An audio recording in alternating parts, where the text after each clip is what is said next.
Welcome to the NIT season tip-off as part of Feast Week presented by Lowe's. First of two tonight from the Barclays Center in Brooklyn, New York. We've got a great one. Undefeated Louisville, 5th ranked and undefeated Tennessee. Later tonight, Marquette takes on number 2 Kansas. And we welcome courtside Tom Hart alongside Brooklyn's own Fran Fraschilla. It is Thanksgiving week. We get to see great teams and a great player. Grant Williams, not only the reigning SEC Player of the Year, but this is a guy who does it on the court and off. He's easy to root for. He really is. And we used to call guys like him tweeners. Now we just call them ballers. This guy may only be 6'5" or 6'6", but he dominated the SEC a year ago, scoring mainly in the paint, but he's stretching his game to the outside as well. And you are absolutely right. Outstanding student who chose Tennessee over Harvard and Yale.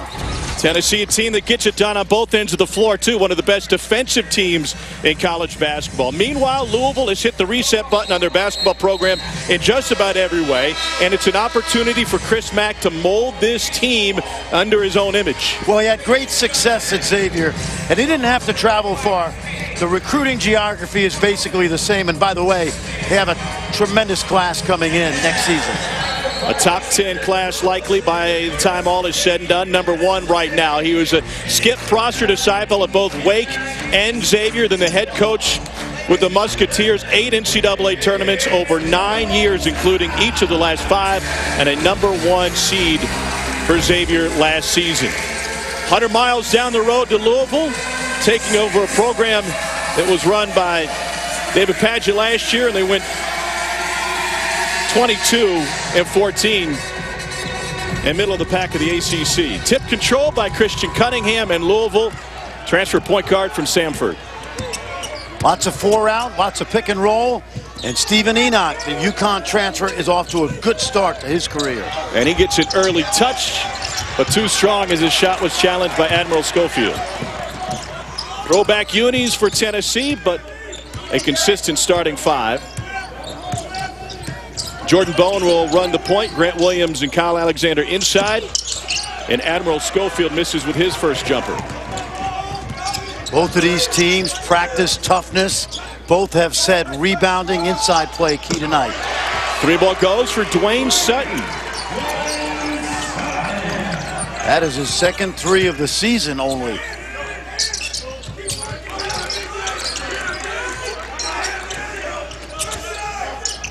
This is a Tennessee team with tons of experience. SEC co-champs with Auburn last year. A lot of these guys were playing considerable minutes as a freshman 3 years ago.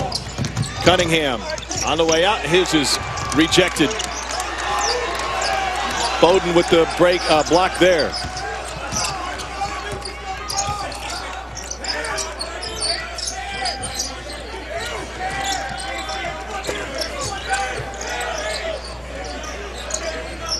Here's Kyle Alexander, 6'11" with a touch. They double down on him. And it's saved on the baseline by the Cards. Could have been a foul call over the back. They played it on. Cards had numbers for a moment, and then an offensive foul on Louisville and Stephen Enoch. Rick Barnes, in his 32nd season as a Division I head coach, with a win tonight, he will pass John Wooden on the all-time wins list. It's amazing. Tied for 26 right now. That's a lot of wins. Started his career at George Mason. Since then has taken 4 different programs to the NCAAs. Beautiful feed to Grant Williams on the pass from Jordan Bowen. Tom, you and I have seen Tennessee early this year. I spent 2 days with Tennessee, and the guy that really impressed me in the improvement was Jordan Bowen. Point guard, athlete, great speed, becoming an even better passer and playmaker. Last year he had one of the best assist-to-turnover ratios in Tennessee program history. Shot clock at 10. Cunningham with the dish. And a long jumper from B.J. King is off the mark. One big change for Louisville under head coach Chris Mack, a change in defensive styles, and Bowen blows right by him. Well, that's that speed we talked about. And that's something I think he's learning to harness.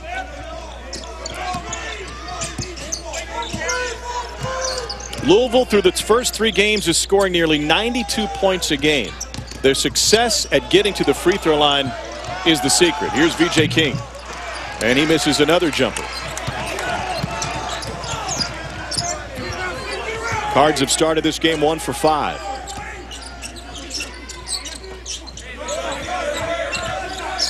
They'll try to front Grant Williams in the post, but you can't do that. 4 early for the Tennessee big guy. He spun off the pressure of Sutton. Sutton got caught on the top side. King into the paint.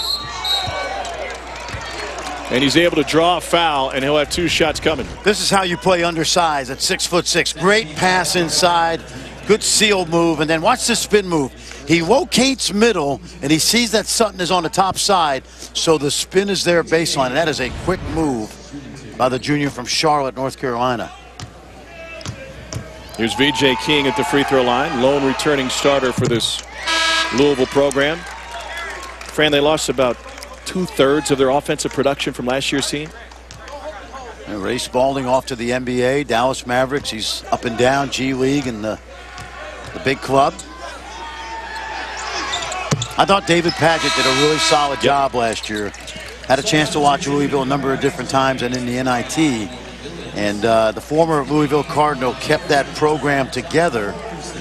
And as you mentioned, ended up with another 20-win season, which is pretty much a common occurrence in Louisville. They're one of 4 programs in the country to have 16 straight 20-win seasons. Baseline jumper goes. Tennessee red hot from the floor. Bone makes his, and Tennessee has made 4 out of 5 to start this game. Yeah, Tom, in a league with really good point guards. Jared Harper, the kids at Kentucky, Darius Garland at Vanderbilt. I love Jordan Bone. He's playing at an all-SEC level this season. Darius Perry hits a contested 3. Coming off of a career-high 17 against Vermont when he hit a pair of 3s.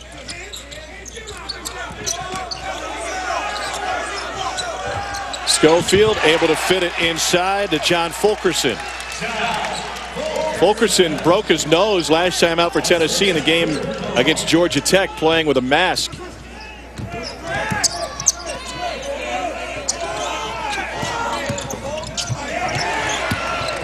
Sutton picks up the loose ball and fires, and Louisville hits another from deep. How about that? Dwayne Sutton was 1 for 5 behind the arc coming into tonight. And now taken away by Darius Perry. Transition 3, King. And crashing the glass hard is Malik Williams.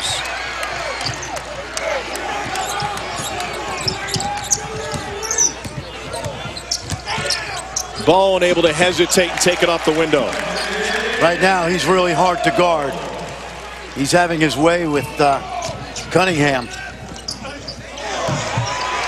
Schofield got lost defensively. VJ King with his first field goal. Louisville back in front. Tennessee 6 of 7 from the floor. 5 of those buckets have come in the paint.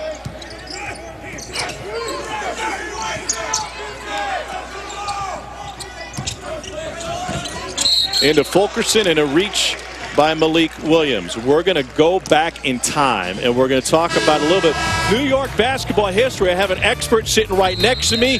You'll learn more about New York's top volunteer right after this. A little bit of history for you. That's where Bernard King grew up, the former Tennessee standout, and 50 steps from his building, go figure, was a basketball court. Well, he got to Tennessee, and he is the all-time greatest player to ever play there. The guy on the right is Ernie Grunfeld, the Bernie and Ernie show in the mid-'70s. Bernard was a fabulous player. He got to Tennessee because anybody who knows New York City basketball knows the name Tom Konchalski, the glider, the scouting guru, maybe the greatest ever. And Tom was very close to the Tennessee coaching staff. Ray Mears, Stu Aberdeen, and Tennessee came into New York, and there were so many Division I players back then, Tom. And Bernie and Ernie ended up at Tennessee, and they made history in the mid-'70s. 2 great players, and of course Ernie Grunfeld now in charge of the Washington Wizards. And they changed the history of the Tennessee basketball program. These jerseys they're wearing tonight aren't from that era, but they're very similar to the uniforms that those guys wore. And you played with Albert King, with Bernard's little brother. I was a senior when Albert was a sophomore, and in that same league was a guy named Orlando Blackman, who had a pretty good NBA career, and some guy named the Microwave. Benny Johnson, who was the ultimate undersized four-man in high school, ended up being a great player in the NBA with the Pistons. Admiral Schofield hits a three coming out of the timeout for Tennessee. Here's Malik Williams. Left it short. Louisville's gotten its hands on some offensive boards, but couldn't take advantage of that one. And by the way, Tom, that's vintage Chris Mack basketball right now. Both coaches said today that this is going to be about toughness in the paint, and we've seen it early. Yves Pons has entered the game for Tennessee. And Lamonte Turner is on the floor for the first time this season for the Vols, last year's SEC Sixth Man of the Year. Deep three for Jordan Nwora. He just entered, and he knocks down his first touch. Well, Jordan Nwora is really a starter, but they just wanted to send him a message about getting a little tougher, play some defense, but he can shoot the basketball. John Fulkerson banging inside. You know, you were mentioning that mask that he's wearing after the broken nose at Georgia Tech, and Rick Barnes said at practice yesterday, he told John Fulkerson, he said, Jerry West broke his nose 40 times and never wore a mask. And Fulkerson's reply, who's Jerry West? I talked to him about it after practice today, and he insisted after the fact that he knew who Jerry West was. Yeah, Rick Barnes said, I mean, it was only on every backboard in the Nets practice facility, right? The exactly, logo? the logo.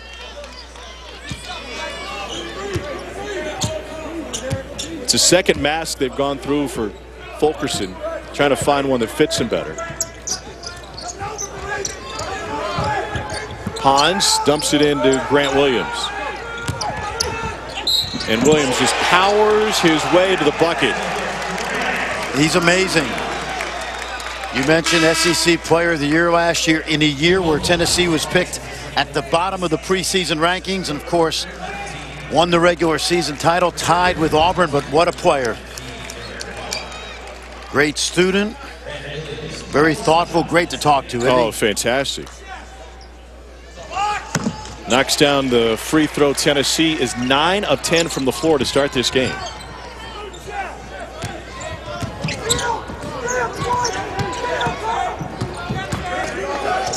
Grant Williams was one of 5 Division I players on his high school team his senior year out of Charlotte Providence Day. Devin Dotson was another. We'll see him at point for Kansas in game 2. Open floor foul on Lamonte Turner, who's back from a shoulder injury. It's a first on Turner.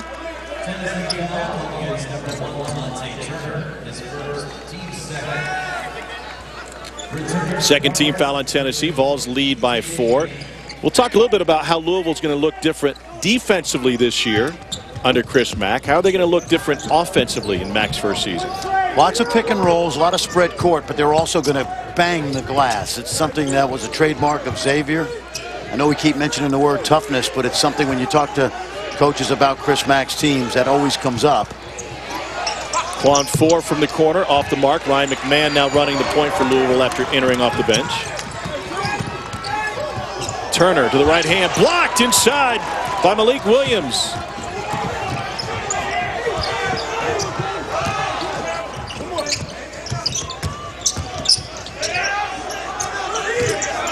McMahon with the lob.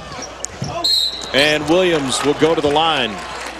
No surprise, Louisville gets 36% of its points from the free throw line. And here they're playing defense. Yeah, absolutely. Last year, Malik Williams, a little bit of a conscientious objector inside. He wanted to shoot the jump shot, but the effort is there.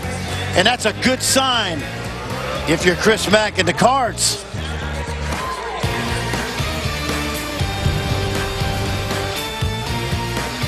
Well, what do you need to know about SEC Player of the Year Grant Williams? The junior from Charlotte plays the piano, drums, violin, and clarinet, among other instruments. His mom is an electrical engineer for NASA. He was at one point a nationally ranked chess player. He will graduate early this May. He went to Ecuador with the Vol Leaders Academy. There's nothing he can't do, and that includes auto mechanic work. Before the Tennessee-Missouri football game, some tailgaters got a flat tire, so they flagged down John Fulkerson and Grant Williams for a little help. Now, Grant fully admits that Fulkerson is the one that knew how to work the jack, but Grant knew how to change the tire, so they teamed up. They got the motorists back on their way. Lo and behold, the Tennessee fans were happy with Grant Williams for more than just one reason. Isn't it amazing how a kid endears himself to an entire university family, all the great supporters of Vol Athletics, and of course in a year where Jeremy Pruitt and his coaching staff, football program, trying to get it off the ground. What a run it's been for Rick Barnes to come to Tennessee. It's funny you mention that because he did an interview with Andy Katz on his podcast a couple days ago, and when Andy Katz asked Grant what he appreciates the most about being in Knoxville, the University of Tennessee, he talked about the football program trying to get to a bowl. He talked about the women's soccer program making it to the Elite Eight. And very rarely, with all due respect, are guys who are student athletes so they have the time to focus on what the other programs are doing. You're exactly right, and that's what endears him. There's a good seal inside. Look at that. Oh, man, he made Malik Williams disappear, and that's why Jordan Bone had such a great opportunity to drop it in there. When you get that defender on your back, the passer's got to not be able to see. Well, take a look. You can't even see Malik Williams, and he's 6'11", because Grant Williams buried him with 2 feet in the lane. So Williams to the free throw line. Yeah, I found it interesting that one of his favorite players is Adrian Dantley, who's an old school, undersized power forward. And the similarities, are there. Adrian Dantley had a long NBA career. Yeah. AD was about 6'6", same size. They list Grant Williams as 6'7". That might be a stretch. Well, he's listed in the program as 6'7", but, I'm someone that judges height well, given my stature. I thought you were height blind. Louisville misses the 3. Tennessee leads by 4. See if they pound it inside again. Here's Admiral Schofield. Transition 3. It'll stay this way with Tennessee. Here's a look at the battle for Atlantis bracket. The bad boy mowers battle for Atlantis. Wisconsin knocked off Stanford today 62-46. The Badgers made just 1 3 and they only had 2 assists. When was the last time that happened? That's crazy. Yep, and of course they have a guy that doesn't make any threes, Ethan Happ, who is going to end up being one of the most prolific players in Big Ten history statistically. We have some fantastic basketball going on right now. And this building has seen plenty of basketball, right? You were here this afternoon. Pitt knocked off St. Louis. Jeff Capel's Pitt Panthers are 6-0. What a Undefeated. good win today. Yep. Now, in fairness, they hadn't played anybody who'd really challenged them at home. But that was a really good win. They start 3 freshmen, the Panthers. And given what their football team is doing, you got to like what's going on in the Steel City right now. Jump ball off of that play. So that makes what, 7 games? 2, 4, 6. How many games have you seen in this building within the last week? Oh man, well, don't forget the Garden last week. I'm going to see. You ready for this? 48 Division I teams this month. Unbelievable. Yeah, I had a chance to see Pitt St. Louis today. It was either go to my hotel or watch the game. I was here. Hotel rooms were small anyway. Yeah, Grant Williams, right. Another trip to the line. Dominating. He is one of the best in the country at drawing fouls. He draws better than 10 fouls per 40 minutes, and you're seeing how that results in Tennessee getting to the line. And practically, you know what that means? He's fouling out basically 2 guys a game, if you really think about it that way. You are watching in the first 10 minutes of this game why this kid is such a great player. Knocks down another free throw. It's his 3rd old school 3-point play in this game, and we're not even 10 minutes into it.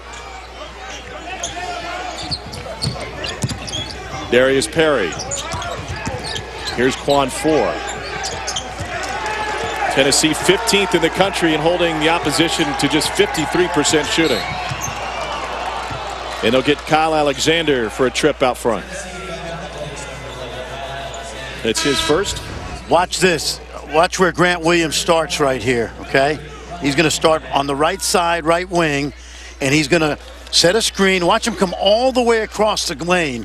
He's going to get 2 screens, 1, 2, and he's going to get the ball deep. Now, that's an old Gary Williams play that Rick Barnes certainly picked up on because he is a former Gary Williams disciple. Was with them at Ohio State. McMahon throws in his first triple. He's hit 5 of 11 from deep this season. Good hands by Grant Williams, and a challenge shot ripped down by Jordan Wara.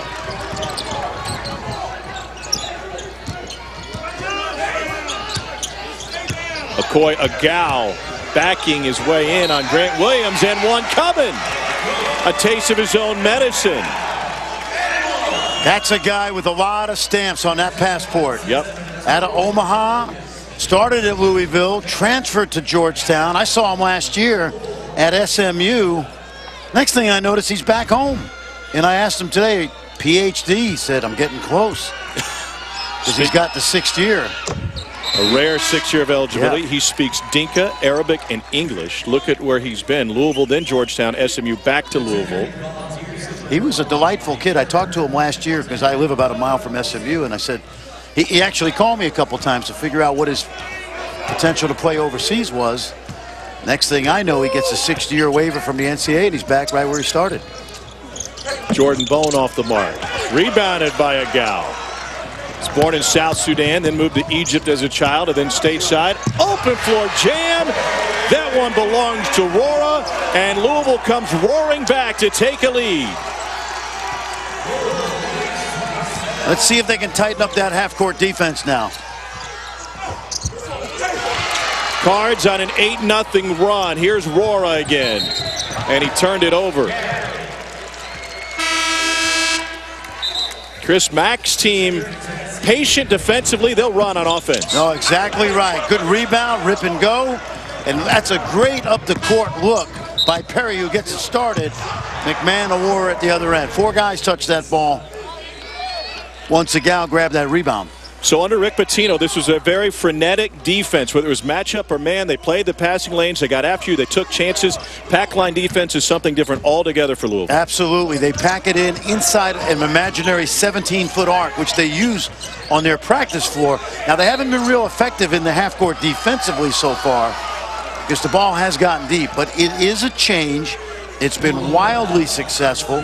Chris Mack worked under Sean Miller at Xavier. Sean Miller worked with Stan Van Gundy at Wisconsin, and I believe that it was introduced to Stan Van Gundy by Dick Bennett when Dick was coaching at Wisconsin Green Bay and then later the head coach at Wisconsin.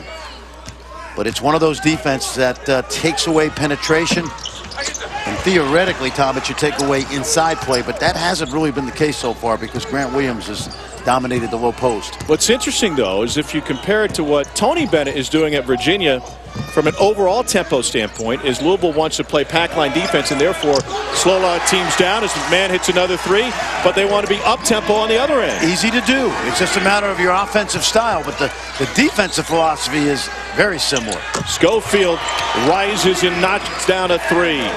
Tennessee back to within a point. And this guy with the ball has really matured as a sophomore, Perry. In fact, the coaching staff, you ready for this comparison? Defensively, they compare him to Javon Carter, former West Virginia star. But offensively, he's much more under control this year. Ball fake, Wara 3. Offensive board slapped away. Louisville holds on to it. And Wara turns it over. For Louisville, their 5th turnover of the game, but they're hot from behind the arc. When we return, we'll get a taste of Feast Week. We'll take you back to the studio for an update on what's going on with Duke and Gonzaga in Maui. That's after this. Once I started looking for car insurance, it was a no-brainer. I switched to Geico and saved hundreds. That's a win. But it's not the only reason I switched. The Geico app makes it easy to manage my policy. I can pay my bill, add a new driver, or even file a claim. Woo! Hey now, that's a win-win. Thank you. Switch to Geico. It's a win-win. The rules of luxury. Look, but don't touch. Touch, but don't use.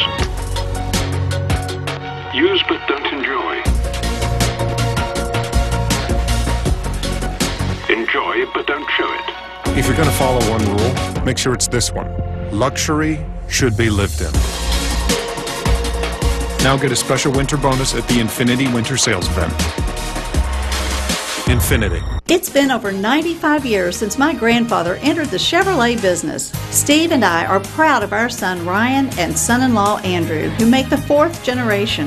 Our dedication to excellence continues in sales with our huge inventory, in service with the most master technicians, and most importantly, customer satisfaction. Thank you, Kentuckiana, for making us your #1 Chevrolet dealer. Online at BachmanChevrolet.com. Bachman makes a difference. I don't think you're ever prepared to hear the words, "you have breast cancer." We have a real comprehensive cancer program.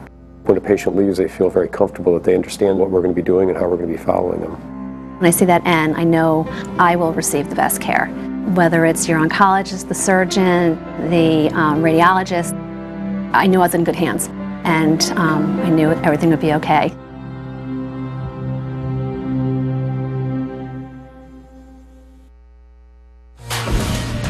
Coming up on the E-Trade halftime report alongside Jay Williams, Seth Greenberg, I'm Adnan Burke. We'll have highlights of Kentucky against Winthrop. Also looking at Kansas in action against Marquette tonight, 7 Eastern on ESPN2. But fellas, over on ESPN, Duke Gonzaga, good game so far. Yeah, just put a Marquise Bolden and a ton of PNRs, and if you don't rotate from the weak side, you're done.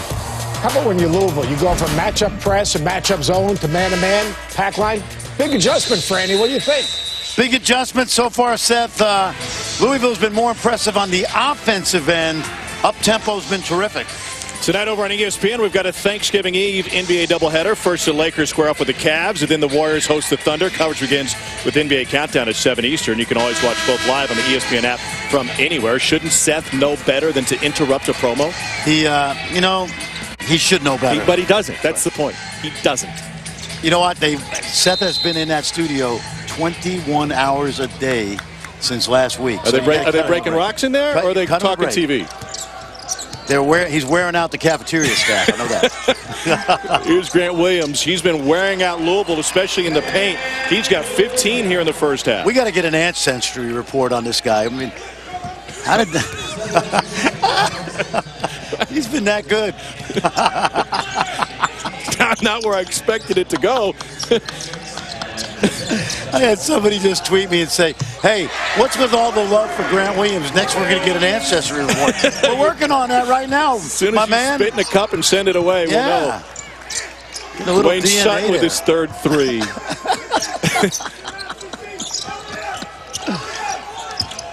Yeah, and seriously, see all this? Now, we've been impressed with Louisville on the offensive end, but Tennessee, we talk about pack line defense, it's nowhere near where Chris Mack wants it right now, because the ball is going into the paint like it's a sieve, and he knows that. Challenge shot, no whistle. Contact made, but everybody was straight up, according to Joe Lindsay. And Tennessee on the other end will keep possession. And you watch this last bucket. The pack line is supposed to take away penetration, and you see that ball right there. Nobody rotates over. And the idea of the pack line is pressure the ball. The other four defenders play on a 17-foot arc. So you're really trying to take away the paint and penetration. And Cards have looked really good offensively, but not so much defensively. And you can say the same thing for Tennessee defensively. Grant Williams off the mark, rebounded by B.J. King. Louisville coming off of an 8-point win at home against Vermont. We know how good Vermont is, don't we? What an impressive performance at Kansas. It was the Cards' 146th consecutive win when scoring more than 85 points. Dwayne Sutton for three. And rebounded by Admiral Schofield. Williams got it deep, shares it with Fulkerson, and that'll be a blocking foul on Akoy Agau. It's his second. One thing Rick Barnes told us today that he's really impressed with, both Grant Williams and Admiral Schofield can really pass the ball. You remember at practice today, they worked on the double team and finding the open man. If you can get a post player to catch and look middle and see the double team, he also locates the other 7 players on the floor, and they've been really good at finding the open man off those doubles. Much like a quarterback in football picking up a blitz. John Fulkerson has another free throw coming his way. Jordan Wara will return. B.J. King takes a seat. Speaking of great passing big men, Dedrick Lawson will be on the floor for Kansas, the Memphis transfer. They have Game 2 tonight against Marquette, the second-ranked team in the country. I'm going to guess that Bill Self throws the ball inside early tonight. You think? Yes, to Azubuike. How'd I do? Yeah, it was pretty good. We've got an hour and a half. Azubuike. I have to work on it. Holly Rowe told me I have to perfect that. Admiral Schofield out front. Watch him. He's going to look middle. He's taking a look. And he walked with it. So a Tennessee turnover. It's their 5th of the game.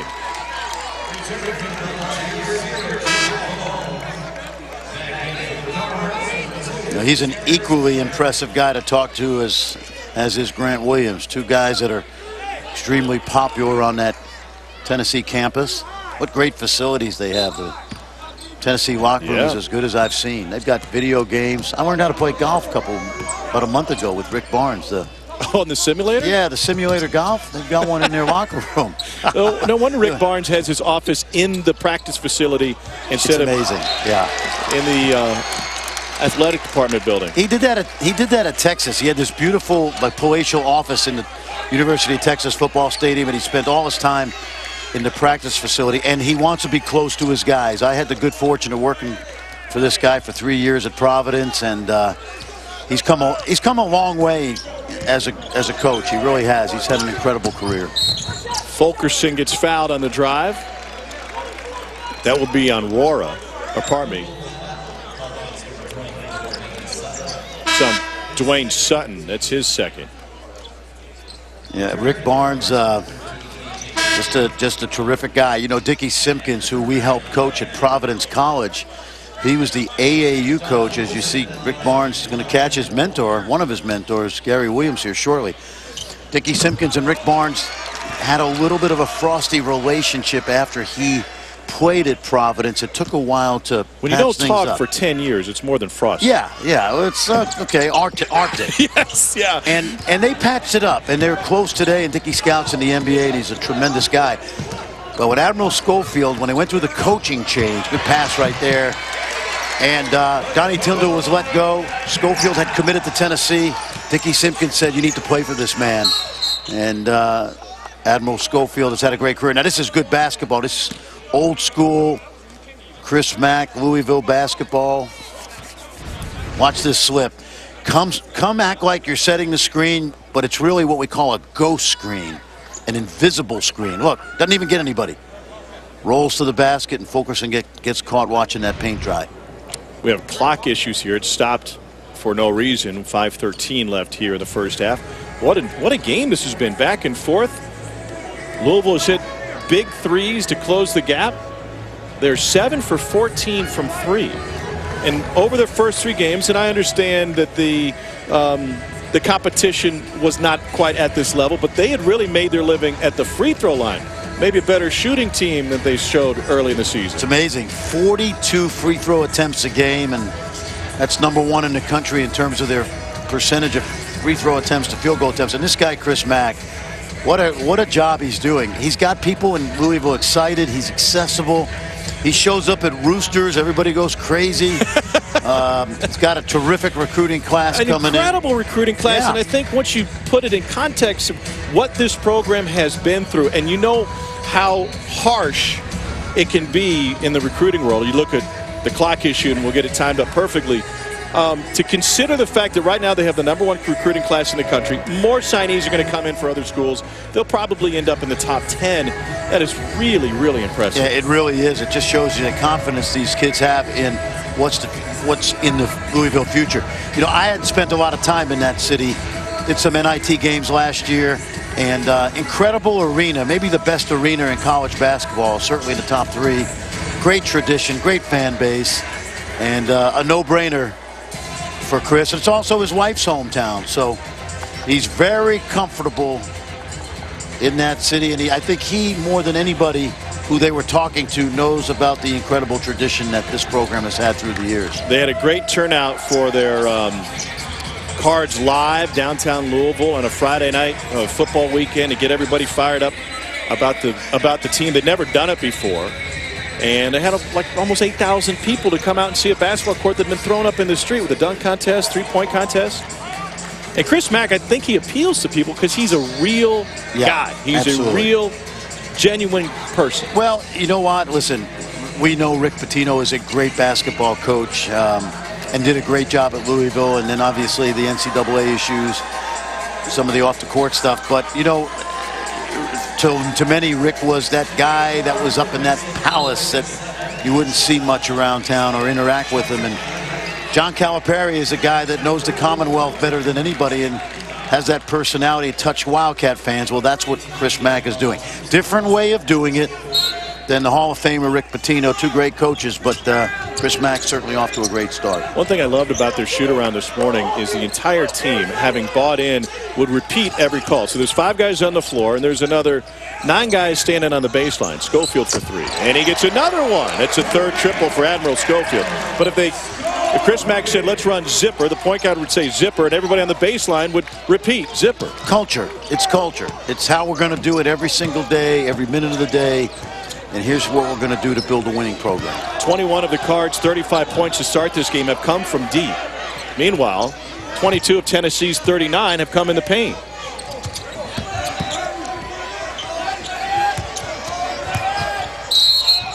Enoch fouled by Fulkerson. It's a first on John Fulkerson. The Louisville staff loves this young man, Stephen Enoch, the Connecticut native and transfer from UConn, who really didn't get much time. Think about it. He was backing up Amita Breimer.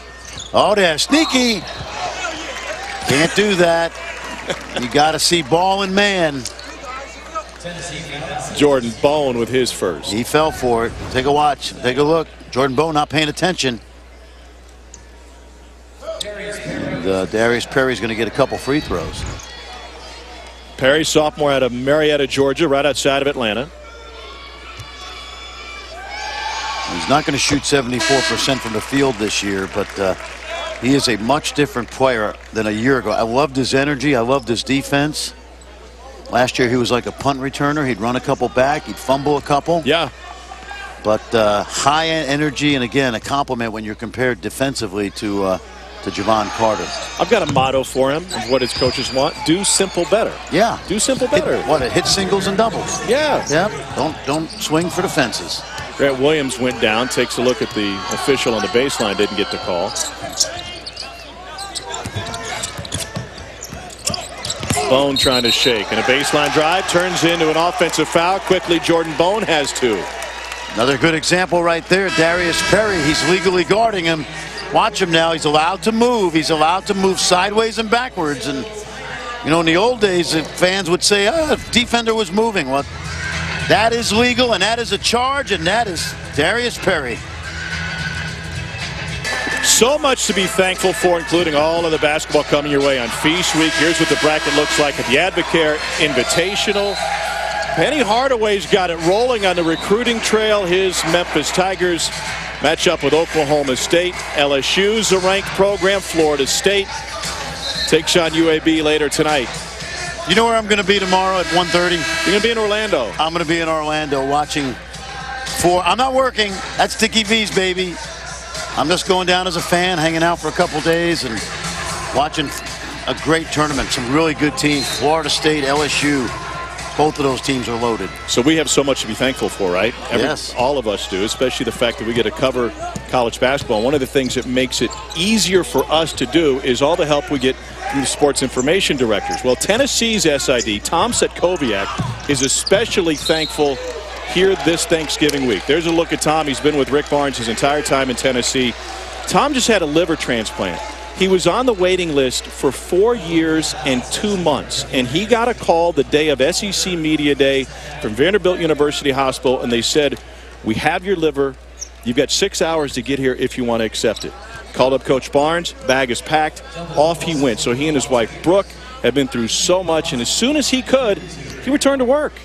Absolutely. It was great. I was in Knoxville when he was recovering, so I didn't see Tom, but just an amazing story, and it's great to see him here with the Vol basketball team. And he is so thankful just to be here, to be around his program. The first day he came back, the entire team ran the length of the floor to greet him, to give him hugs, and he's especially thankful for the donor who made the liver possible. Because of the shape of his liver, it had to come from a cadaver, so he understands the sorrow and the loss that one family felt to give him a new lease on life, which is an amazing story. Yeah, amazing story, perfect for this time of year. Grant Williams offensive board. Did you see right before that free throw, Grant Williams switched to the other side of the lane? Schofield for three. Chris Mack, Dino Gaudio, this entire Louisville staff preached to their guys that Tennessee will get after it on the offensive glass, even on free throws. And Dino showed them multiple clips of guys like Williams and Schofield crashing the boards on offensive free throws. Yeah, perfect example. And that's sometimes you have to learn the hard way. The film doesn't lie, but when this guy throws his body around, there's our former colleague, Dino Gaudio, who did such a great job for us before being with a guy that he knew quite well, Chris Mack from Chris's playing days. Both very well connected to the late Skip Prosser, who was just an incredible mentor. Williams powers in, followed by Yves Pons. You know, see up 5. Yeah, and that's one of those guys Rick Barnes is hoping for a step up his sophomore year. He's arguably the best athlete on this team. Young man from France. Long 2. And it's ripped down by Lamonte Turner. Turner finds Williams, blocked. What hustle by McMahon, but Williams stuck with it. He's got 17 in the first half. Timeout, Chris Mack in Louisville. Tennessee has opened up a 7-point advantage thanks to the hustle and grit of Grant Williams inside. Chris Mack pointing to his chest, challenging his team to show more heart. They got beat on the boards that time, and this is how the timeout started. Right there, effort. You got it. That's exactly what he's preaching, and everybody who knows basketball realizes this will be a transition year at Louisville. It's not the most talented team to ever take the floor, but with a good recruiting class on the way, he's not going to coach these guys anything less than 100%. And it starts with effort. And Tom, we talked at the very top of this show, this game with Tennessee was going to be about toughness. And to this point, Tennessee has shown probably a lot more toughness, especially in the painted area. 6 offensive rebounds for Tennessee, and now they'll pick up full court coming out of the timeout. Ryan McMahon is a great shooter. He's probably the 3rd point guard on this Louisville team, and they got the ball in his hands. Lamonte Turner all over him. Perry trying to shake Pons. And V.J. King spins for a bucket. Tough shot. Good defense by Schofield, but nice move by V.J. King. Really good footwork not to travel. Here's Lamonte Turner for 3. A sidewinder, and it's ripped down by Wara. Coming out of the timeout. Oh, they turn it over again. Lamonte Turner has it all to his lonesome. Well, when we watched the Georgia Tech game last week, Tennessee had no offensive rhythm, and Rick Barnes told us today, having Turner back gives us a 3rd scorer, and you can see the ball movement and the way the ball has gone inside. Good to have that quality backcourt player back. Inside, off the glass. Agal has 7. Duke just hit a last-second 3 to get within 8 of Gonzaga at the half in Maui as the Zags look to stay undefeated and hand the Blue Devils their first loss. They're at the half there. We'll get you to the studio for a full update in about a minute and a half here. Challenge, turnaround jumper from Admiral Schofield.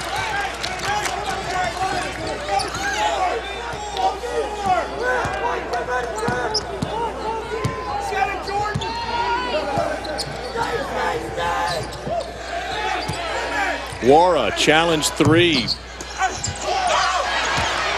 Lamonte Turner finds it.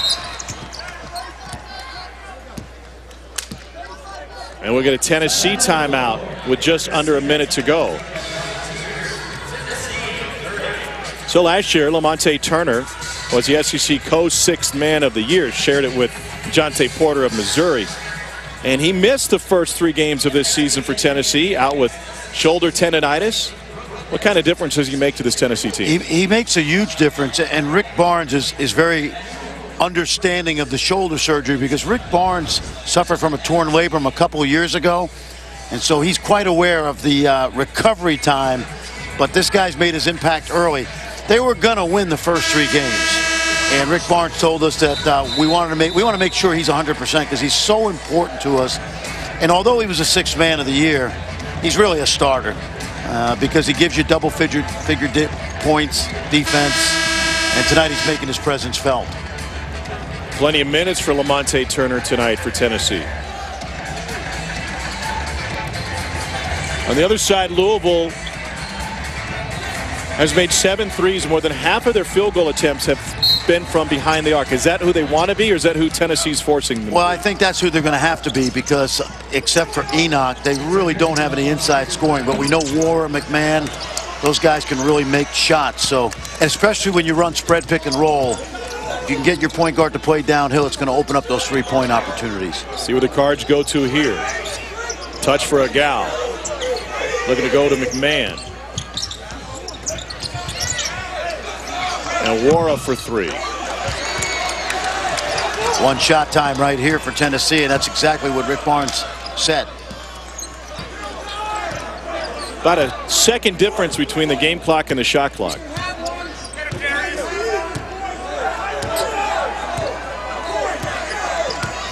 Turner guarded by Darius Perry. Perry will back off now. Shot clock at 7. Turner trying to break him down into the paint, stripped away. Louisville finds it with 2 and taken back with Pons with 1. No shot for Bowden after the buzzer. 21 of Louisville's 40 points came from behind the arc. Meanwhile, Tennessee with 28 paint points. After the break, we'll get you to the studio. Guys standing by to break down Duke's first half. They trail Gonzaga, and here number 5 Tennessee with a 5-point lead. The E-Trade halftime report is right after this.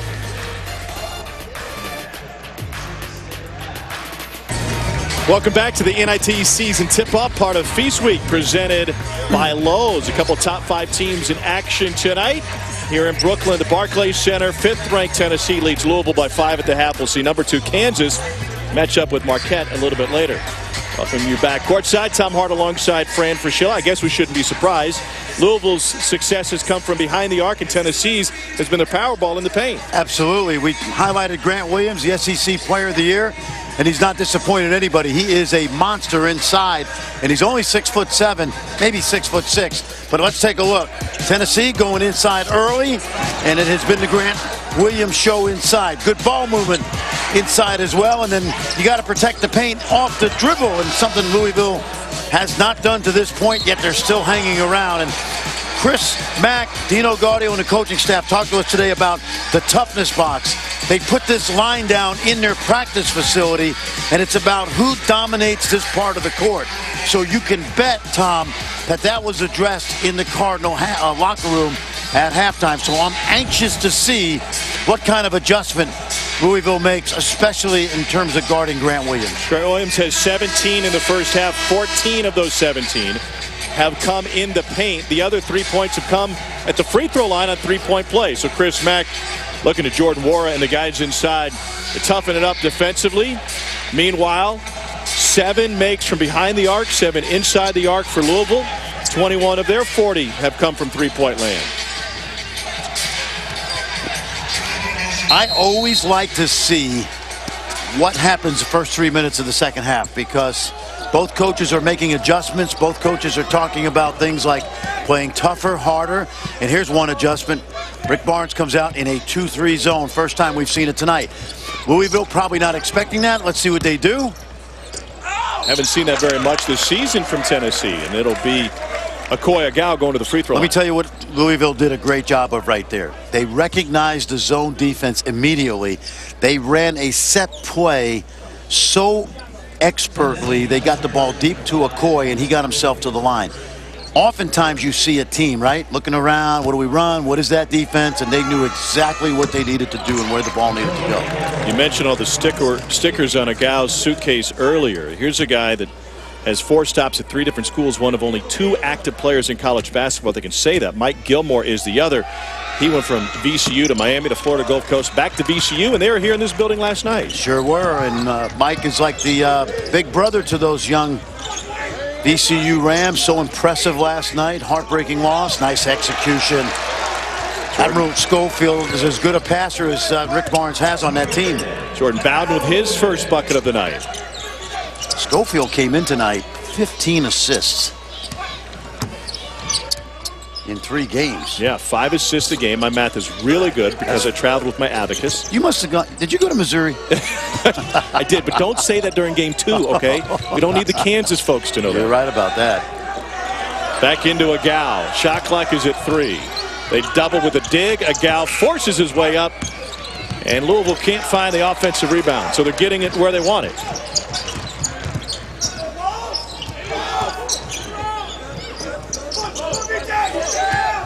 Admiral Schofield takes it hard. Here comes Louisville the other way. The feed to King. And a reach in by Jordan Bowden. That's his second. Let's go back and watch Tennessee's ball movement right here. We saw a lot of execution today at practice. Admiral Schofield comes to the top. It's a curl cut, slips to the basket, and he loses his man. Excuse me. Easy basket right there. So Schofield, you talked about his raw numbers. How about from a rate standpoint? Tennessee is a team, 4th best assist rate in Division I. I've always felt that statistic is a little bit overrated because while it measures good passing, there are teams that really score off the dribble and in isolation situations. Sure. So it's not always like the most team-oriented teams with the highest assist rate. Jordan Bone had it halfway down. Grant Williams gets fouled by Agal. It's the 3rd on Agal. Once again, Grant Williams going to the free throw line and drawing fouls on the better defender of the opposition. But it does speak, if you from Tennessee's perspective, I think it speaks to the way they play unselfish basketball. They've been playing together for 3 years now. After being one of the least experienced teams in college basketball, this same group is now one of the most experienced. No, you're exactly right. And to your point, this is a group of guys that were not heavily recruited, certainly weren't on those top 25 or top 50 lists. The kind of teams that Rick Barnes has usually had through the years. Look at the numbers that Tennessee returns coming into this season. 90% of their points, 94% of their rebounds for a team that tied for the SEC lead with Auburn last year. Auburn got the win head-to-head. Blocked inside. Kyle Alexander with his great reach. Here's Jordan Bone on the run out. And then Bone is fouled by Darius Perry, who thought he clipped it clean. Really good speed by Bone, and we know how quick Darius Perry's hands are. He felt he got all ball right there.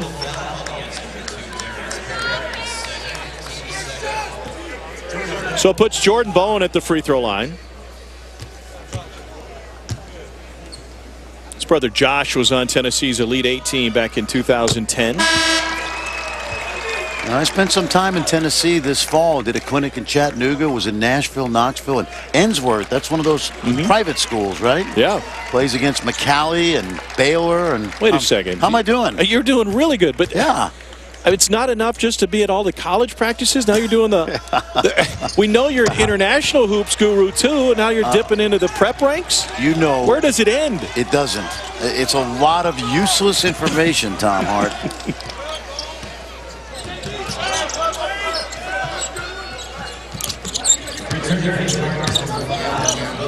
So one possession is zone for Tennessee, huh? That was enough. Up and under move by Perry, gives it up. And it results in a foul and a trip to the free throw line coming for VJ King. Kyle Alexander with his second. It feels like Tennessee has dominated this game, but Louisville is in striking distance, and they have done a really good job on the offensive end tonight. You mentioned the three-point shooting, and Chris Mack's not going to eschew getting the ball in the paint.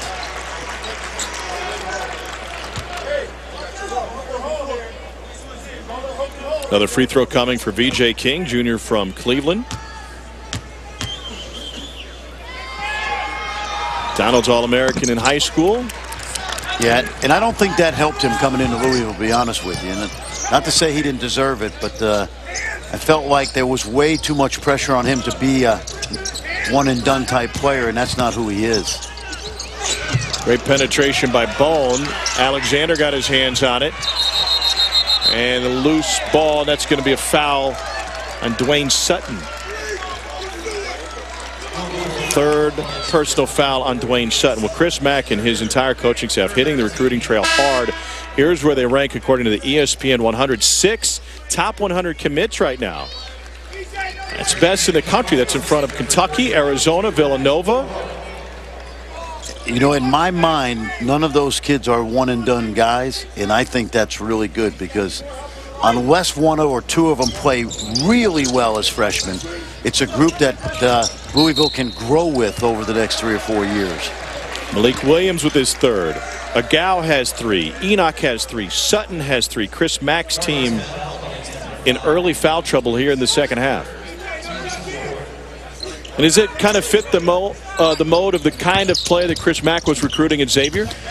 Yes, and I think they're going to be able to recruit a even higher level at Louisville, but to build this first class around guys that can be in the program for a while, I think is a really healthy thing. And just look at the teams that have won national championships lately.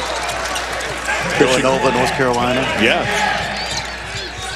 Think about Gonzaga. Now, they do it with some transfers, international guys, but getting old, yeah, get old, stay old. That's usually the motto for every team that's not named Duke or Kentucky.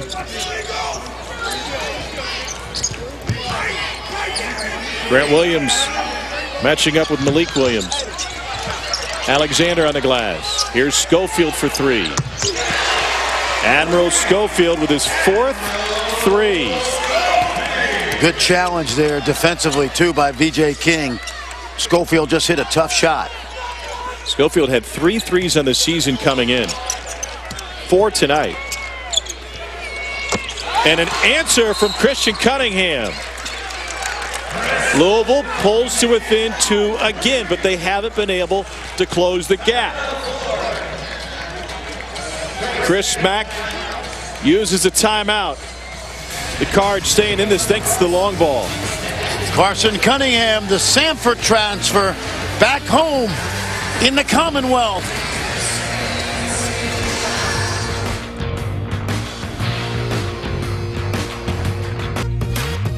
ESPN's exclusive presentation of college basketball is brought to you by Lowe's. Hurry in today for huge Black Friday savings. And Expedia, everything you need to go. Here's a look at Christian Cunningham knocking down a 3. Transfer from Samford with the Bulldogs. He was out there just about every game at the point guard position. He's a Kentucky native, halfway to Hazard, then to Lexington, from Georgetown originally, and now back in the Commonwealth. And how cool is it that a kid is a grad transfer, comes to Louisville this summer, and Christian Cunningham voted team captain before he even played a basketball game. It says a lot about his character and what he means to Louisville. And he'll be long gone by the time this Louisville program is up and running the way they want it, but they'll remember him for being part of that group that started the Chris Mack era. He had his choice of programs to go to, also considered Arizona State, Oregon State, and Ohio State. Ball kicked out of bounds. We'll be back after this timeout with Tennessee clinging to a 2-point advantage over Louisville.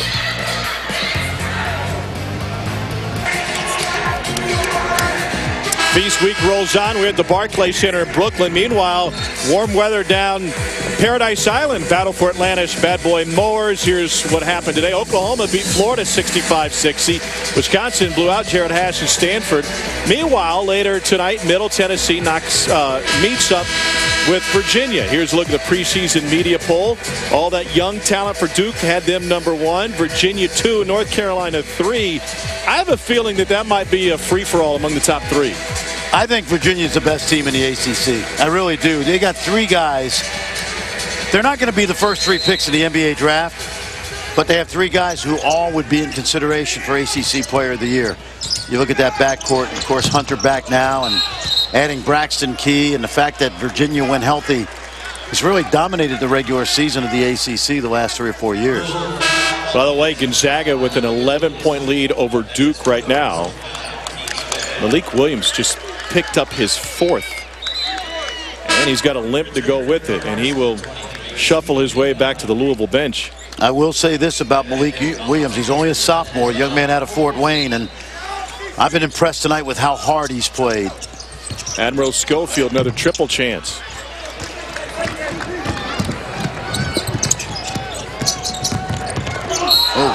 My, that was a hard foul by Lamonte Turner. Left his feet. Got to look at the speed of Darius Perry right there.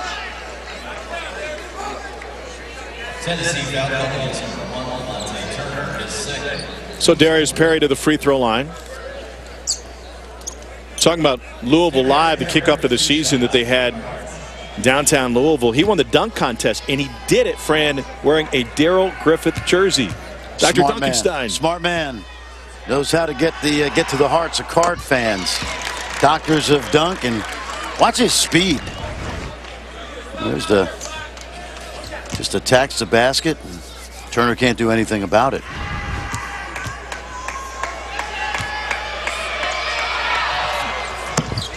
Think about Darius Perry. He averaged like 3.9 last year. He's up over 14 points a game. And I know it's early and the competition hasn't been great, but lots of improvement.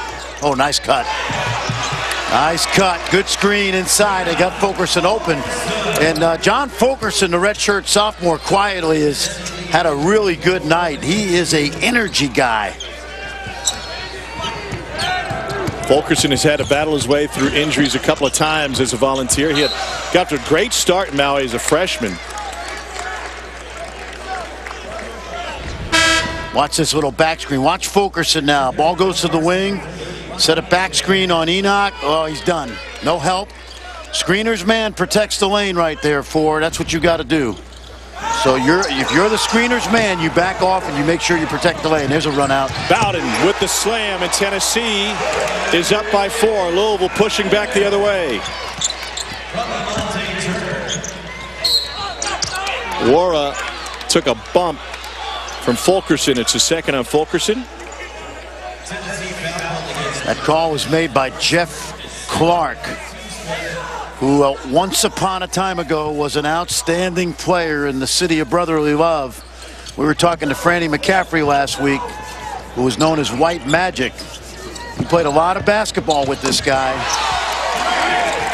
One of the top officials in our game. And Jordan Wara, what a summer he had. He played for the Nigerian national team against men. His dad coached the team, and it really helped him. He can really shoot it. Played with Ike Diagu, former NBA star. Whistle inside. Wara's dad, head coach, Erie Community College up in Buffalo. He's another guy, I think. When I watched him as a freshman, and he's got to take this the right way, but toughness is something that if he adds to his game will really make him an even better player. He's a tremendous shooter. He's not a super athlete, but he's going to be a really effective player the next 2.5 years at Louisville. Toughness was something that Chris Mack talked to his team about after their first game of the season. And it's a team that's gotten better each and every game. Yeah, they're undefeated, but as the quality of competition heats up, and they've got some big ones coming up to take on the Kansas Marquette, winner or loser, depending how this one turns out. They've got Michigan State. They go to Indiana. Bowden commits his third foul. Yep, Seton Hall's on the docket as well. Talking to the AD, Charlie Tyra, today, he explained to Chris Mack that it's a really tough first-year non-conference schedule as well as the ACC schedule. And Chris said to him, yeah, but we got one more opening. Can we get somebody really tough? And Charlie said, you don't understand. We've got Indiana, Kansas maybe. Kentucky, Michigan. Michigan State. And Charlie had to back him off that. He said, look, I know you want to play the best, but we want to go easy here year one. If I'm not mistaken, 8 games against the preseason AP top 10. That's 3 more than the next closest school. They probably will end up with the toughest schedule in basketball this year. And you know what's good about that? You go 18-12 with that kind of team. There's a 1-3-1 zone. First different look that they're throwing at Tennessee tonight. If you play that kind of schedule and get a couple quality wins, it's going to help your NCAA chances. Here's Lamonte Turner over the zone. Let's keep an eye on that, Tom. They're 0 for 1 versus the zone, and let's see if Chris Mack stays in that defense until they give up a basket.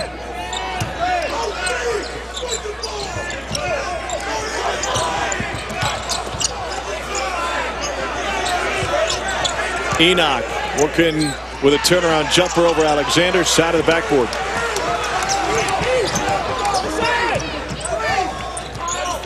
They're in it, 1-3-1. Can Tennessee get it inside against the zone? Yes, absolutely. And lobs are good here if you have set plays. Tennessee 0 for 2 against the zone with the fouls. Lamonte Turner pushed off. That's his third. Well, teams play you zone because they think either they can't guard you inside or they don't fear your outside shooting. So when you play zone offense, the object is, in order to destroy the opponent's morale, get the ball inside versus the zone. Tennessee only 4 of 13 from behind the arc. Quan Four goes to the free throw line. This young man committed to Tennessee. How about that? Last spring as a grad transfer from Richmond, and it was announced a couple weeks later he reconsidered his decision and ended up in Louisville. A 900-point score for the Spiders over 99 games.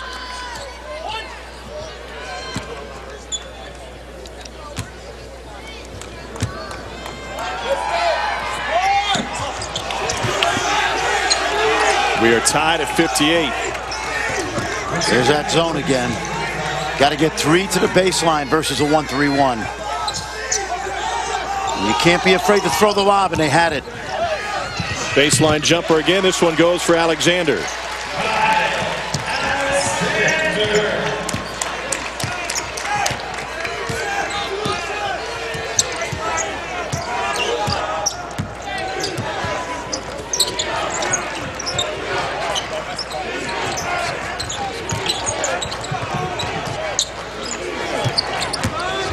Drive by Wara. Pinned against the glass. They will count it. And Jordan Wara's got a team-high 14 for Louisville. Let's go back and watch and freeze it right here. Got 3 on the baseline versus 1 man running back there. So there's a lot of coverage. You see Enoch is not sure who to guard. And that leaves Alexander open on that short corner area. And they're staying in that 1-3-1 zone. Is that where the lob would come from? The lob would come from the backside. Pons, exactly. And he is the most athletic guy in this Tennessee team. Here's a skip to him in the corner. A screen from Schofield was a hard one. Pons not known for his shooting, and it shows. Oh, Chris Mack loved that shot. Oh, what a steal. Unbelievable leaping steal by Jordan Bone.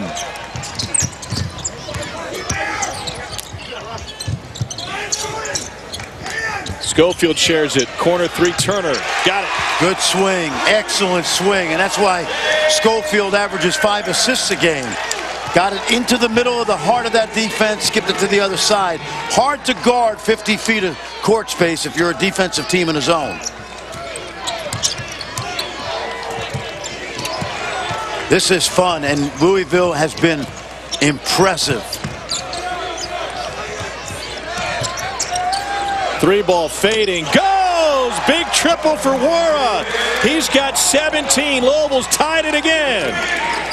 No hesitation that time. Catch and shoot. Chris Mack says watch the lob in the backside with Pons. Tough shot. Got it. The shootout continues here at Barclays. It's Tennessee by 3 now. Can't play defense any better. That was a great closeout without fouling. But that's the impact that Lamonte Turner has playing his first game back. Wara challenge triple. What do you think of that possession? You know what? If it goes in, it's great. How's that? Yeah. He shot it with confidence. That's what you like. It's about the same shot that Turner hit. You know what I mean? Yeah. Bad pass inside. Schofield throws it away. Tennessee and Louisville trading jumpers at this point. Absolutely. Got ourselves a game. Tennessee number 5 in the country. Turner, he's back from hiatus. And then Jordan Wara, catch and shoot. Way to square up, young man. How about one more? Swing it. Money.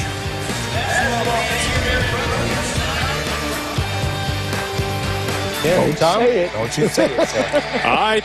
Thank you, gentlemen. Here Tennessee leads Louisville 66-63. It might be lost in translation without the music, but that's Bill Murray on the bongo cam during break. He's got a little connection to the Louisville Cardinal program. I think anybody who follows the Cards know that's his son Luke right there.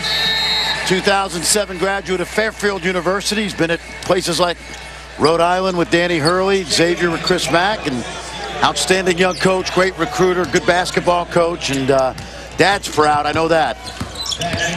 Baseline drive, Cunningham reverses it in. Louisville within a point again. Now, we've been talking about how good Tennessee's offense has been all night, and yet Louisville is just hanging basket for basket with them.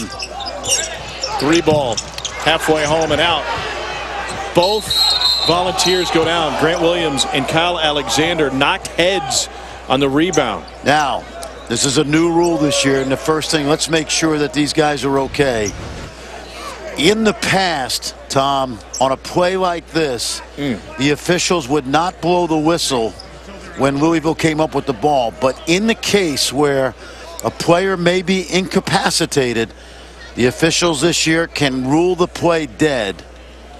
And that's exactly what happened. Dwayne Sutton was not happy that that fast break was taken away.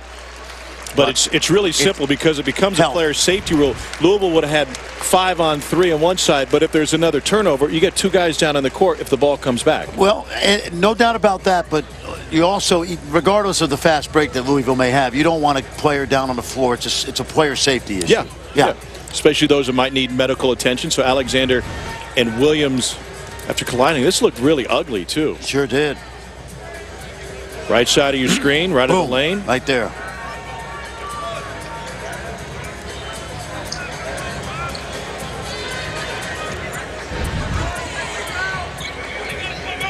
Chad Newman is the head athletic trainer for Tennessee, looking at both guys.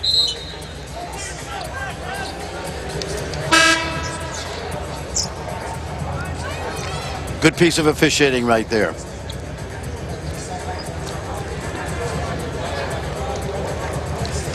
So it'll be Louisville basketball in the backcourt.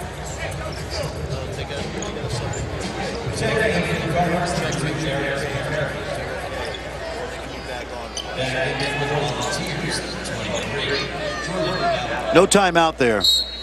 I just want to make sure both players are okay, and Louisville will keep the ball, and Tennessee will not be charged with a timeout. Williams got his hands on it. Louisville recovers. They have numbers the other way if they can push. Here's Perry. Transition 3.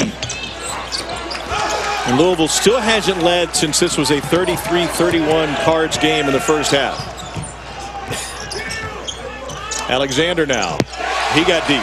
Good touch. Really good touch by Kyle Alexander. And notice the way he kept that ball up. He wears heavy gloves. He wore them in practice today because it helps him keep the ball high. And there's a good example right there. Corner 3 goes for Louisville and Dwayne Sutton. We're tied again.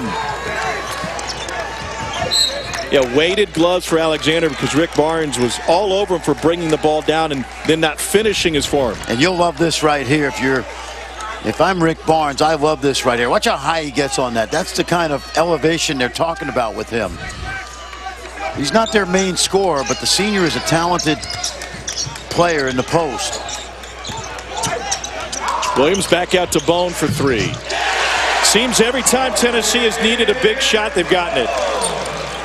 And I've been impressed with Bone. I mentioned earlier, I think he's one of the best point guards in the SEC.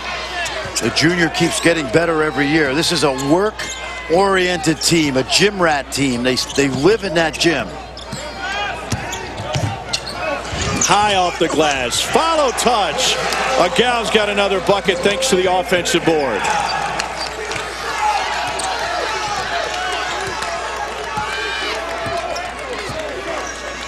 Louisville keeps throwing haymakers at Tennessee, and the Volunteers each and every time have answered. Here's Grant Williams. Williams had 17 in the first half. Only 1 bucket in the second. He'll be going to the free throw line. It is the 4th on Agau. Let's go back and watch Grant Williams in the post now. Watch that ball go in there and just watch it freeze. So now he knows where the ball's got to go, right? Right back outside. Inside out, quick touch, no Velcro. Open shot for Bone. recognizing that double team. Williams at the free throw line, has 2 coming his way. His freshman year, he was playing a lot of minutes as a youngster. He finished that year 6th among freshmen in school history in points. Bernard King was number 1.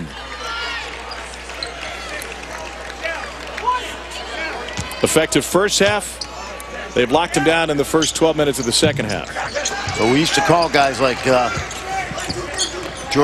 we used to call guys like Grant Williams tweeners. No longer. He's just a player. Tennessee going zone. Cards have hit 11 threes. Williams got the hand of Wara, but that's not a foul. Hand part of the ball. Good challenge.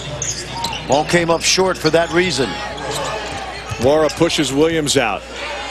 3 from Bone. And a rebound pulled down by Dwayne Sutton. Where is Louisville most effective in the offensive end in the second half? I'm going to give you like 2 minutes to think about it. That's a tough one. Let me make a couple calls. Can I phone a friend? You can. Chris Mack's team turns it over. They're down by a deuce.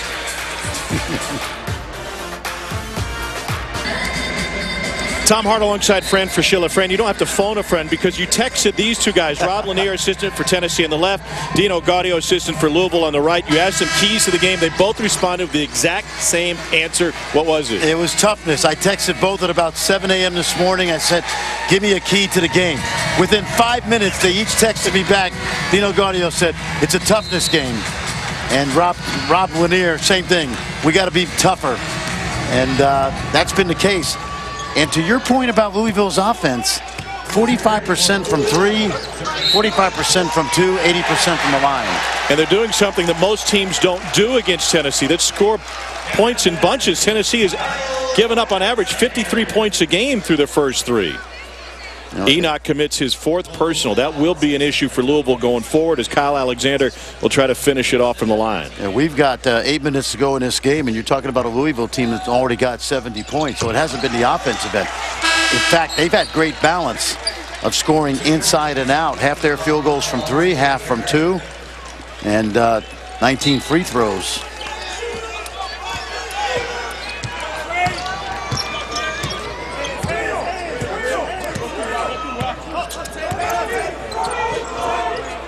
McMahon running the baseline for Louisville. Back out on the wing. Enoch into the corner. McMahon left his feet, somehow got it off. And the Cards able to track it down with hustle, but Enoch took it to the floor. 12 turnover for Louisville. That's been the one thing that has gotten in the way of their offensive efficiency. Yep, and you can't fault Enoch for that. That's just great hustle. Because he had possession of the ball and he fell to the floor, theoretically he lifted his pivot foot. But that's what I always call an error of commission. As a coach, I always like that. I could live with a play like that. And over the back, those are the kind of plays you want to see your big guys play with energy.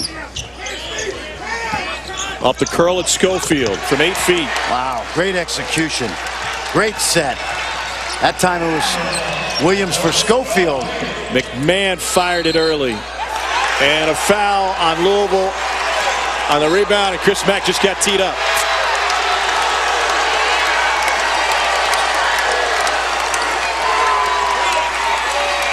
I'm not sure what Chris said, but I've seen worse this year.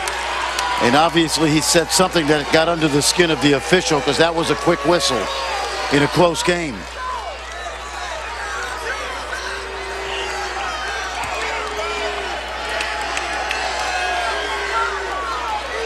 Joe Lindsay wants to go back to the monitor. Lamonte Turner is waiting to shoot the free throws after the technical.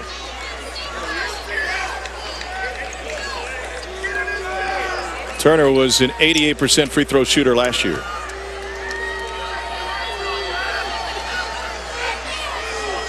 And an air ball.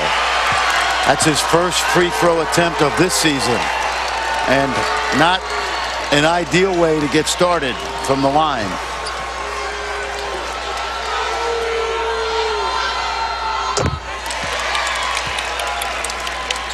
Largest lead of the game for Tennessee coming off of the technical, and after the foul on the rebound.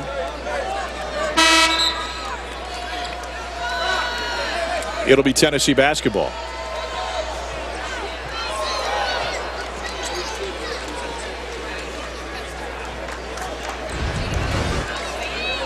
Let's watch right here. You see the, boy, that's nearly verticality. That's not a foul. That is not a foul.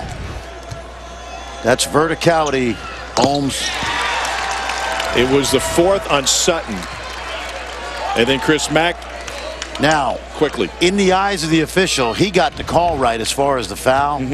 I hated when an official missed a call and then teed me up for his mistake.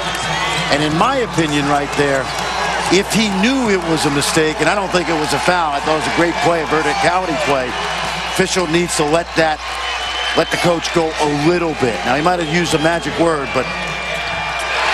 And then Louisville turns it over, and the Tennessee fans feeling this one go their way. They're up by 10 with possession with 6.5 to go. It's a 9-0 Volunteers run.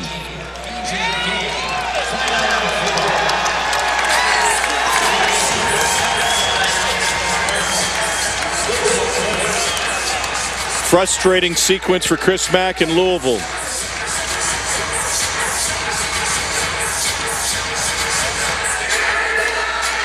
Catch SportsCenter later tonight on ESPN after Thunder Warriors with Bucci and Anderson. They'll have reaction from LeBron after his return to the land, and Zion Williamson's top plays from the Maui Classic. Plus Andrew Luck's amazing comeback season. SportsCenter after college football on ESPN and the ESPN app.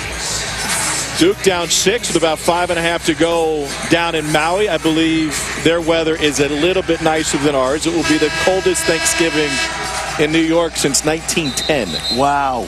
And you're running off to Orlando. I'm going to Orlando. But if you go to the Macy's Day Parade tomorrow, you'll still have a blast.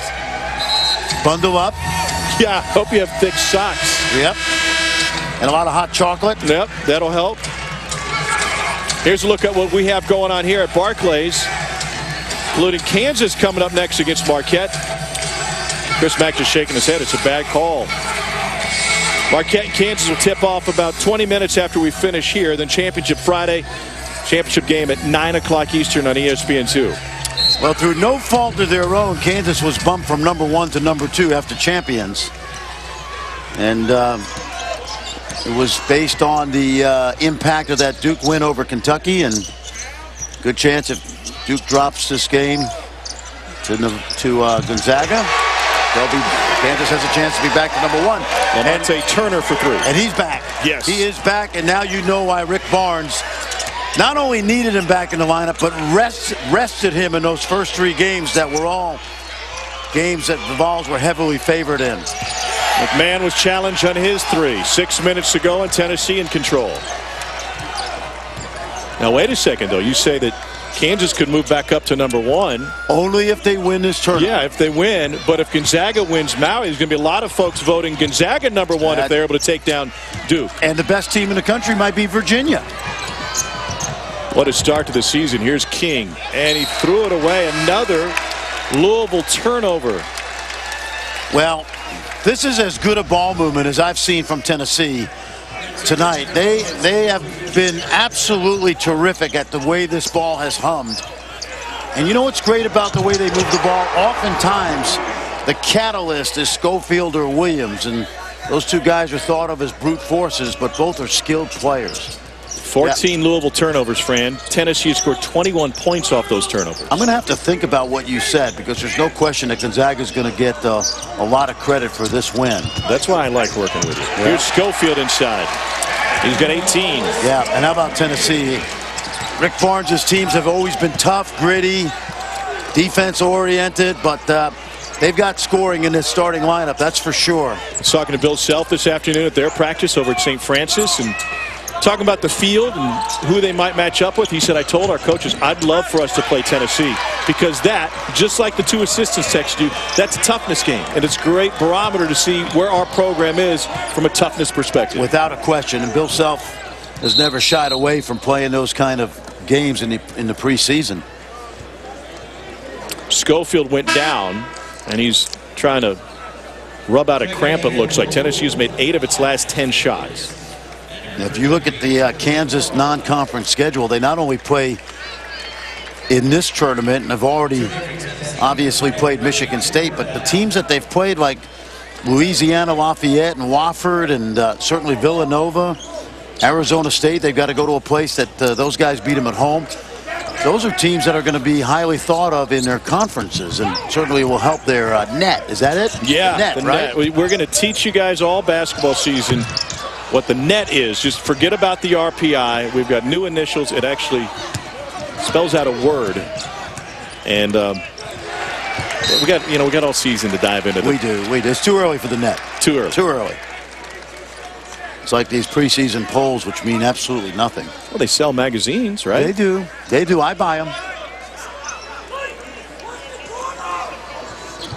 Middle Tennessee and Virginia, 9:30 tonight on ESPN2. As soon as we finish with Kansas and Marquette. And I'll tell you this, if Tennessee were to beat the winner of Marquette and Kansas, they would certainly be in consideration. Absolutely. Right? Grant Williams commits his second personal foul. Steve Wojciechowski, the head coach at Marquette, he had some success in Maui back in the day. He was the most outstanding player of the tournament, and he did it with his defense. He shut down Mike Bibby in the title game. I remember that. Yep, and of course, he was the National Defensive Player of the Year his senior year. But to this point, his team doesn't play defense with the same effectiveness that he did as a player. They didn't last year. And talking to him today at practice has certainly been a point of emphasis throughout the summer and fall. We're going to get a chance to see them test that defense in just a short while here. It's amazing what you work at and what you improve on, right? I asked Rick Barnes, hey, what makes you guys so good defensively? And he looked at me with a Hickory, North Carolina draw and goes, well, we practice it. Grant Williams turns it over inside. They work really hard at being a great defensive team. Rohra reverses, gets it, and a chance for a three-point play. 19 for Jordan Rohra.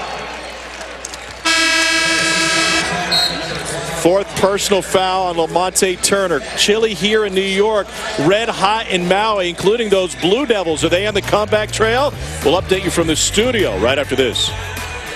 All right, Adnan, thanks. An amazing game down in Maui here in Brooklyn. Tennessee pulling away from Louisville, up by 12 right now. If folks did not know the name Rui Hachimura, they will learn it very, very soon. This game has been a thriller. 7 ties, 11 lead changes. Rohra has a double-double, 19 and 10. Tennessee's balance is showing 5 players with 11 or more. One of the things that Jordan Rohra and Rui Hachimura have in common is they each played for their country's national teams in the qualification for the FIBA World Cup next summer.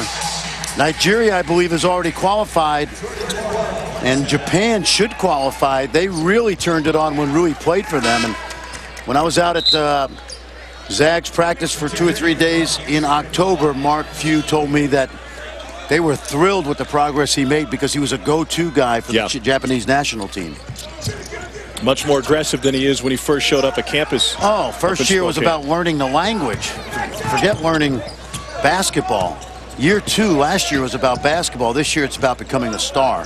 Louisville's bench, you saw the graphic. They've been great all season. They averaged 42 points a game from their bench and had a school record 63 from the bench in the game against Southern. Tennessee working clock. Shot clock at 5. Schofield. He traveled. Yeah, he did. He got Roy with an extra step right there. Chris Mack yelled it out. Louisville trying to close the gap, down 11 with 3 minutes to go.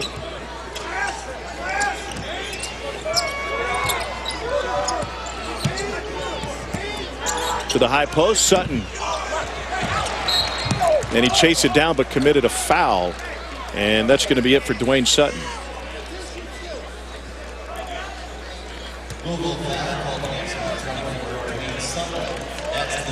The Louisville native who transferred from UNC Asheville has worked his way into the starting lineup because of that toughness we talked about. And he gave Chris Mack good effort tonight, 5 fouls. And again, part of that whole process of building a culture of toughness that Chris Mack developed at Xavier.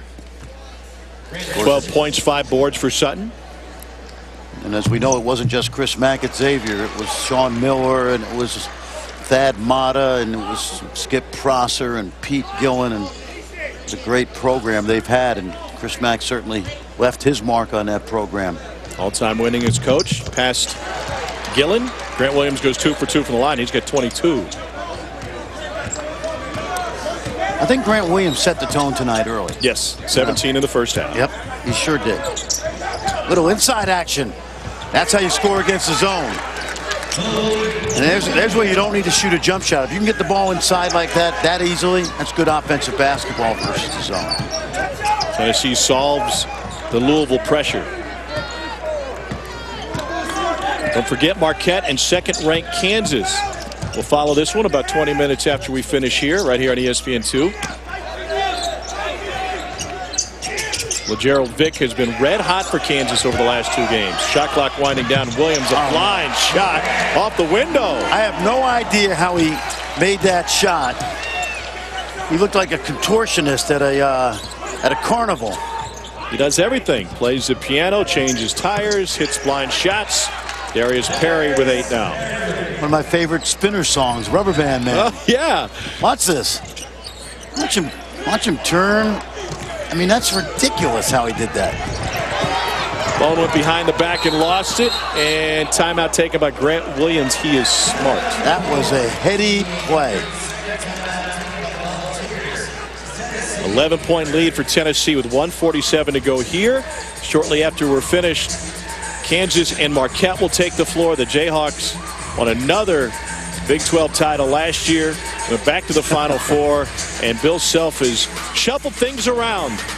They've got some great returners, Azubuike and Vick, and they've complimented those guys with transfers. Well, many of us who watched Kansas last year thought that, there you see the freshman, and this came from some inside the Kansas basketball program, that might have been one of Bill Self's least talented Kansas teams a year ago.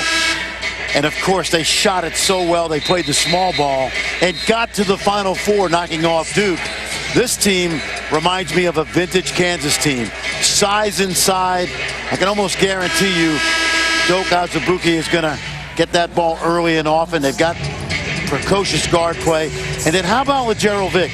Tom, he didn't score in the first game. Yeah. And then what?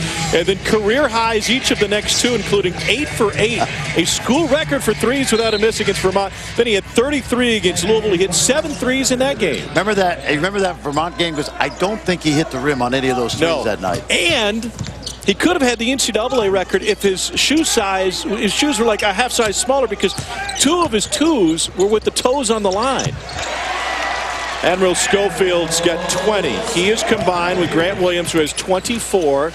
And both of those guys tonight passed the career 1,000-point mark in the same game. Turnaround for Jordan Wara. He's been impressive tonight. He's only a sophomore.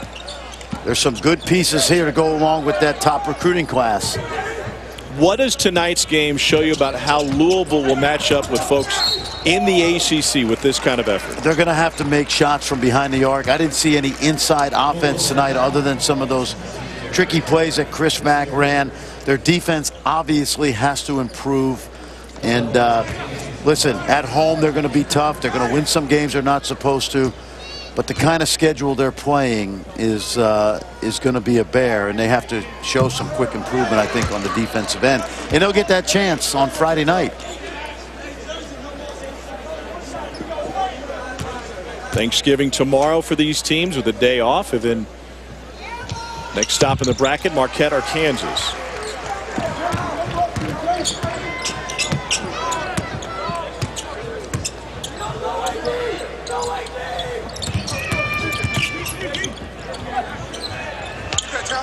McMahon off the mark.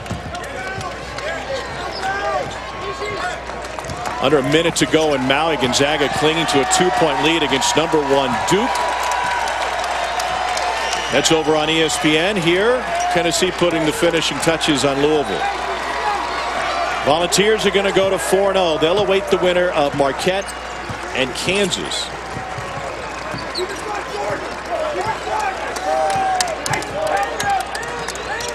And Rick Barnes is going to pass John Wooden with his 665th career victory tonight. And he got help from the two bigs, Admiral Schofield and Grant Williams. And his feet were not on the line. Schofield also did it in the paint. And, of course, this guy just dominated. There's a reason he was the SEC Player of the Year. And Bernard King won it 3 times. Grant Williams has got 1, and who knows, maybe he's heading to a second. He certainly looked like a strong contender tonight for another run at that SEC Player of the Year. Corliss Williamson of Arkansas was the last to win it back-to-back years. Ernie and Bernie actually shared it one year, 1977. That's amazing. Ernie Grunfeld from Forest Hills High School. And, of course, Fort Hamilton, that was the home of Bernard King and later his brother Albert, who was the #1 high school player in the country the year that another guy came out of high school from East Lansing, Michigan. Irvin Magic Johnson. Rora's got a career high 23. It won't be enough for Louisville. Well, his dad taught him how to shoot the ball because he's been electric from behind the arc. 92-81 is the final score here in game number 1 of the NIT season tip-off. Kansas and Marquette will get going in about 20 minutes from now. So 5th-ranked Tennessee stays undefeated. They do it by shooting 54% from the floor and dominating inside with 44 of their 92 coming in the paint. A 14-0 Tennessee run in the second half helps the Volunteers pull away. Coming up next, College Basketball Scoreboard Live. Join us about 20 minutes for Marquette taking on Kansas. Be back in Brooklyn shortly. Now back to the